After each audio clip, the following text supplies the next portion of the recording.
Hola, gente linda. Hello, beautiful people. Hola is hello in Spanish, and gente linda means beautiful people in Spanish. I'm Nelly Z. My goal for my YouTube channel is to study the topics for the licensed clinical social worker exam together and share this material with someone who may need it. My email address is learningtogethertobecomealcsw@gmail. Just in case you would like to contact me. And here is also my Facebook page, facebook.com Learning Together for LCW. First, I want to share a quote to continue to be inspired and motivated to carry on with this journey. Then we will continue to study the classical operant theory, and this is my third video reviewing this theory. And here is the link to the article for this theory, which is from simplypsychology.org. I will post the link to this reading under the video for your review at your convenience. And I will also share my email and the Facebook page under this video if you want to contact me. Finally, I would like to thank you for taking the time to listen to this video. If you would like to receive notification when I upload a video, please subscribe and don't forget to like this video so we can all maximize the gift of the technology of this time. I also get motivated and inspired to get with this crazy idea of studying together for the LCW exam. Adios, mi gente linda, and many blessings. And here is the quote that I like to share with you. It does not matter how slowly you go, so long as you do not stop. By Confucius. Again, it does not matter how slowly you go, so long as you do not stop. Great quote. I like that because I have been neglected my videos lately, but I'll continue. I'll continue with the videos. And here is the article that I have been reading for the operant conditioning theory. And we were in the applications in psychology.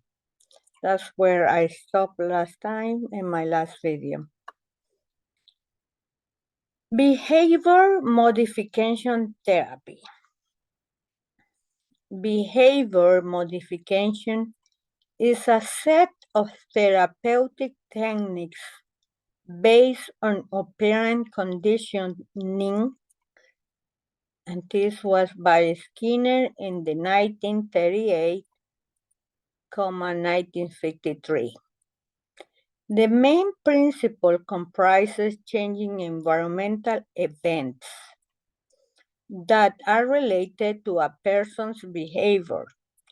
For example, the reinforcement of desired behaviors of and ignoring or punishing undesired ones. This is not as simple as it sounds. Always reinforcing desired behavior, for example, is basically bribery. That's interesting. There are different types of positive reinforcement. Primary reinforcement is when a reward strengthens a behavior by himself. Secondary reinforcement is when something strengthens a behavior because it leads to a primary reinforcer. Example of behavior modification therapy include token economy and behavior shaping. Token economy. Token economy is a system Targeted behaviors are reinforced with tokens, secondary reinforcers, and later exchange for rewards, primary reinforcers. Token can be in the form of fake money, buttons, poker chips, stickers, etc. While the rewards can range anywhere from snacks to privileges or activities. For example, teachers use token economic at primary school by giving young children stickers to reward good behavior. That's token economy. Token economy has been found to be very effective in managing psychiatric patients. However, the patients can become over-reliant on the token, making it difficult for them to adjust to society once they leave prison, hospital, etc. Staff implementing a token economy program have a lot of power. It is important that staff do not favor or ignore certain individuals if the program is to work. Therefore, staff need to be trained to give token fairly and consistently, even when there are shift changes, such as in prison or in a psychiatric hospital. Interesting. Behavior shaping. A further important contribution made by Skinner, 1951, is the notion of behavior shaping through successive approximation. Skinner argues that principles of operant conditioning can be used to produce extremely complex behavior if rewards and punishments are delivered in such a way as to move an organism closer and closer to the desired behavior each time. In shaping the forms of existing response is gradually changed across successive trials toward a desired target behavior by rewarding exact segments of behavior. Mhm.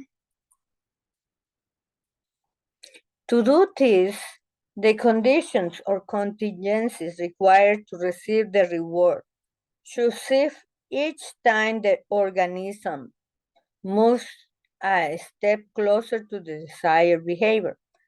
According to the Skinner, most animal human behavior, including language, can be explained and product of this type of successive approximation. That's interesting. So interesting.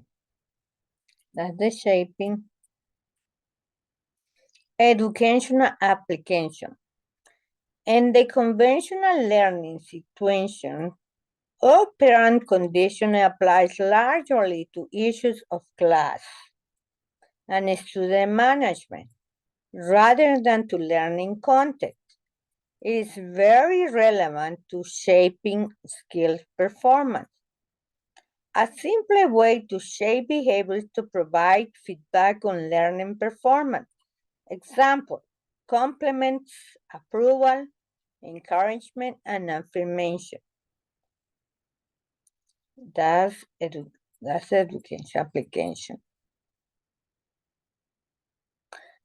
A variable ration produces the highest response rate for student learning a new task, whereby initial reinforcement, example praise, occurs frequent intervals. As the performance improves, reinforcement occurs less frequently, until eventually only exceptional outcomes are reinforced. Mhm. For example, if a teacher wanted to encourage students to answer questions in class, they should praise them for every attempt. regardless of whether their answer is correct.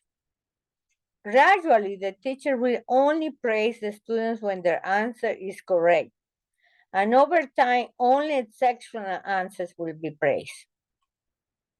Unwanted behaviors such as tardiness, dominating class discussion can be extinguished through being ignored by teachers, rather than being reinforced by having attention drawn to them. This is not an easy task, as the teacher may appear insincere if he or she thinks too much about the way to behave. Knowledge of success is also important as motivated future learning. However, it is important to vary the type of reinforcement given so the behavior is maintained. This is no easy task, as the teacher may appear insincere if she thinks too much about the way to behave. Operant conditioning versus classical conditioning. Learning type.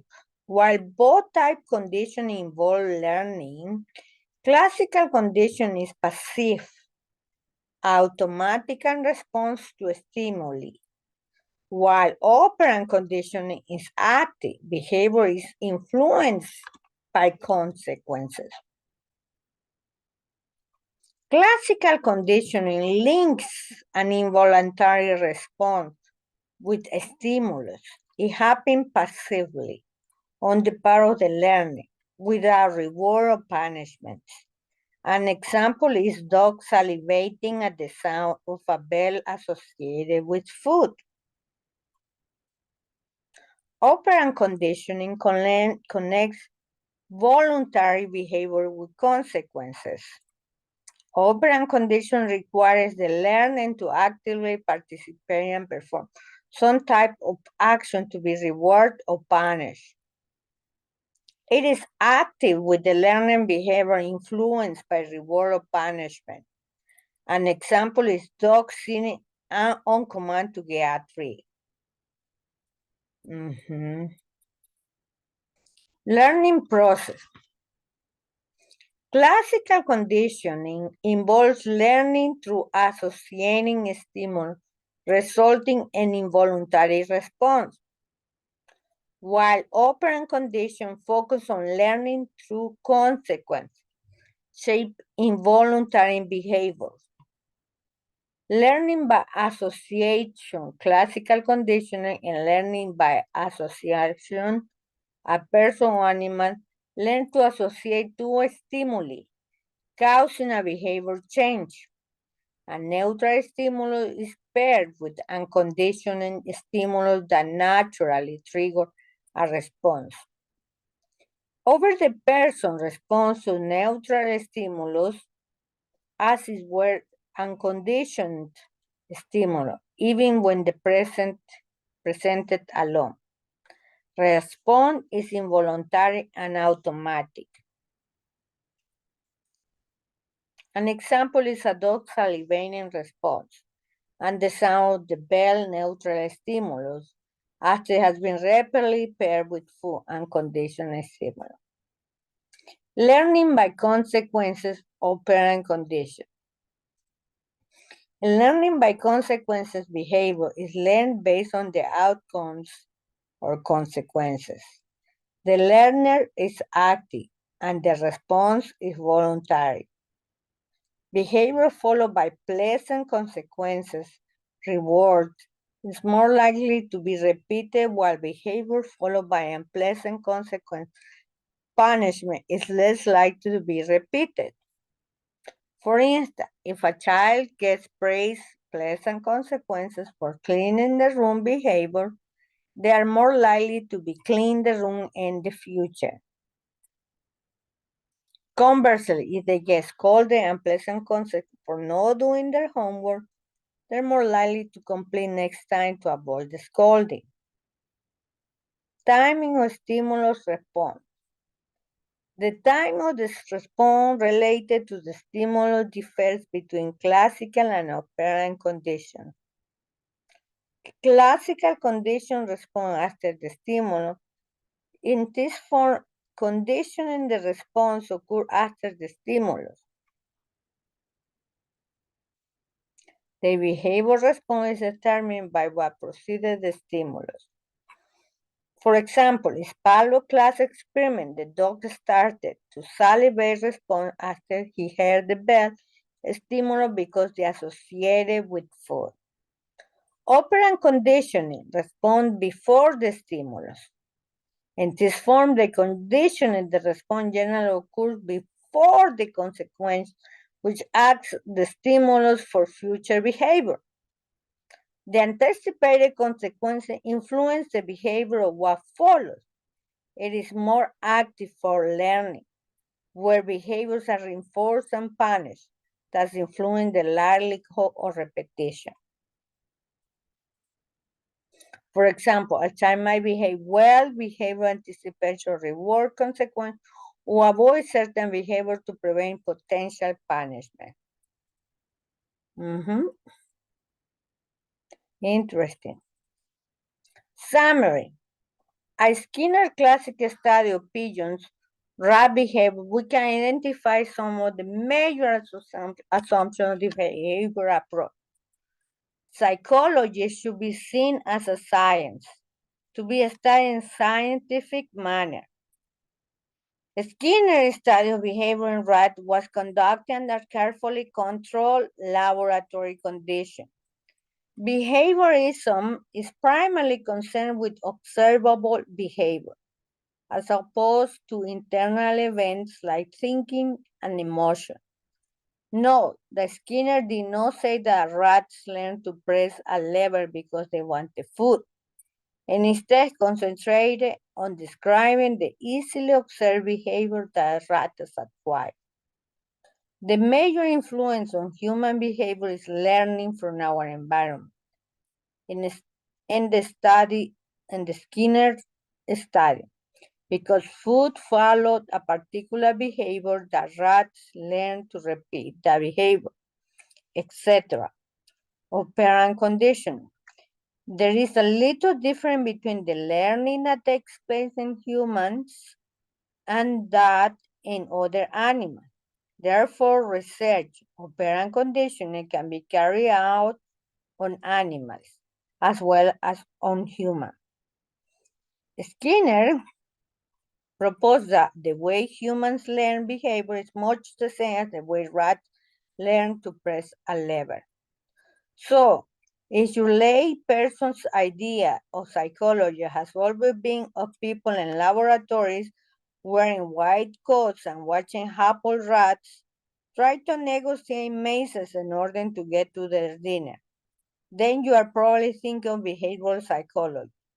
Behavioral reason and its offshoot don't tend to be among the most scientific of the psychological perspective. The emphasis of behavioral psychology is on how we learn to behave on certain ways. We are all constantly learning new behavior and how to modify our existing behavior. Behavioral psychology is a psychological approach that focuses on how this learning takes place. Critical evaluation. Operant conditioning can be used to explain a wide variety of behavior, from the process of learning to addiction and language acquisition. It also has a practical application such as talking economy, which can be applied in classroom, prison, and psychiatric hospital. Researchers have found innovative ways to apply operant conditioning principles to promote health and habit in humans. Habit change in humans. In a recent study, operant conditioning using virtual reality, VR, helped stroke patients use their weakness limb more often during rehabilitation. Patients shifted their weight in VR games by maneuvering a virtual object. When they increased weight on their weakness side, they receive a reward like a star. This positive reinforcement condition great therapeutic limb use, Kumar 2019. Another study utilized operant condition to assist smoking cessation. Participants earn vouchers exchanged for goods and services for reducing smoking. This reward system reinforced decreasing cigarette use. Many participants achieved long-term abstinence. Dalrit, etc., or company, all 2017.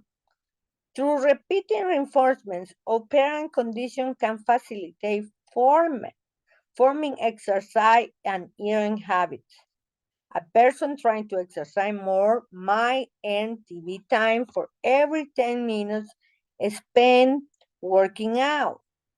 An individual aiming to eat healthy may allow themselves a daily dark chocolate square for sticking to nutrition meals, providing conscious reward for desired action can still new habit. Midget 2009. Apps like Habitica apply operant condition by gamify habit tracking. Users can point and collect reward in a fantasy game for completing real-life habits. This virtual reinforcement helps ingrain positive behavior. Interesting.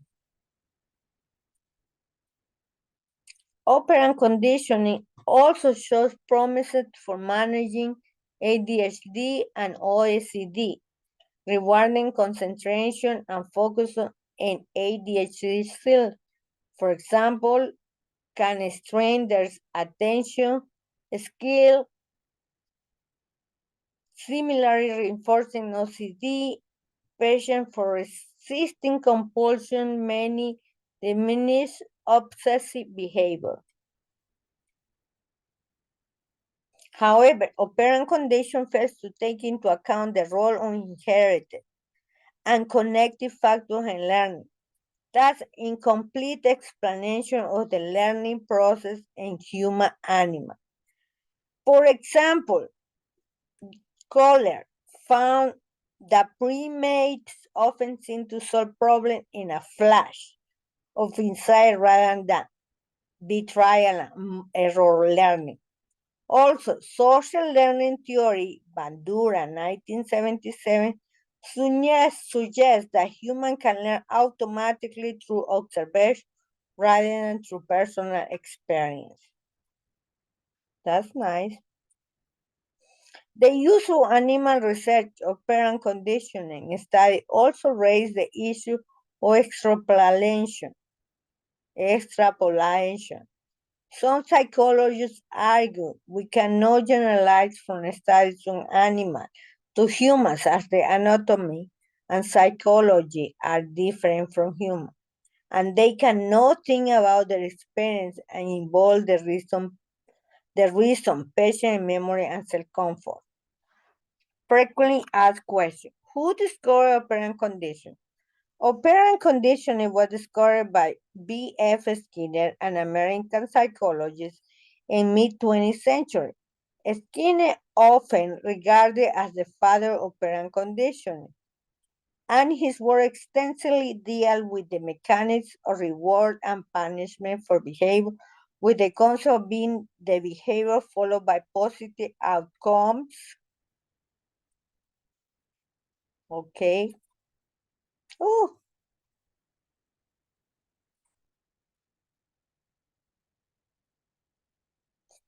sorry.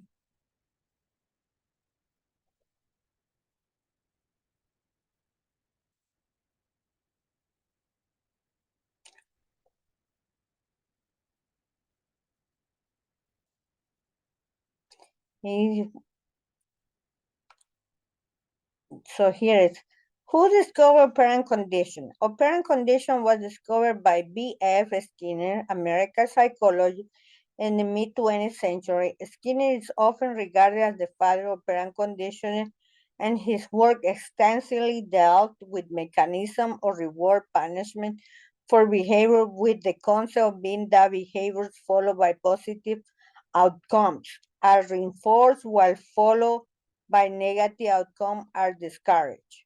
How does the operant condition differ from classical conditioning? Operant conditioning differs from classical conditioning, focused on how volunteer behavior is shaped and maintained by consequences such as reward and punishment. In operant conditioning, a behavior is strengthened or weakened based on the consequences that follow. In contrast, the classical conditioning involves the association of neutral stimulus with a natural response, creating a new learning response. While both types of conditioning involve learning behavior modification, operant conditioning emphasizes the role of reinforcement and punishment in shaping voluntary behavior. How does the operant condition relate to the social learning theory? Operant condition is a core component of social learning theory, which emphasizes the importance of observational learning and modeling and acquiring modifying behavior. Social learning theory suggests the individual can learn new behavior by observing others and the consequences of their actions, which is similar to the reinforcement and punishment process in operant conditioning. By observing and imitating models, individuals can acquire new skills and behaviors and modify their own behaviors based on the outcome they observe in others. Overall, both operant conditioning and social learning theory highlight the importance of environmental factors in shaping behaviors and learning. What are the downsides of operant conditioning? The downside of using operant conditioning in individuals include the potential for unintended negative consequences, particularly with the use of punishment. Punishment may lead to increased aggression or avoidance behavior. Additionally, some behavior may be difficult to shape or modify using operant condition things, particularly when they are highly ingrained or try to complex internal states.